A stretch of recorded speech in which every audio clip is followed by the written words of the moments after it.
ជំរាបសួស្តីបងប្អូនថ្ងៃនេះមានរបស់មរតកគេមរតកគឺគ្រាប់ត្នោត4គ្រាប់គឺយើងយកមកបង្ហាញអានេះគេរបស់តាគាត់យកទៅធ្វើសង្គ្រាមគាត់ថា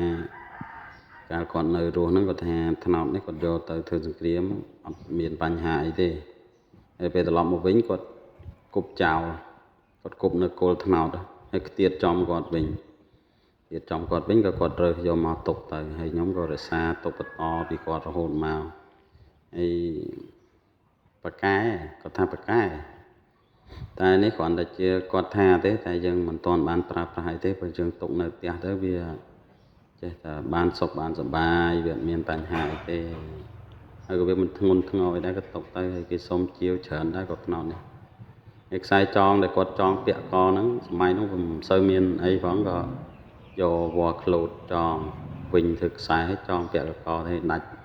អស់ហើយឡើងពុកទៅហើយវល្លិនេះវល្លិក្លូតនេះ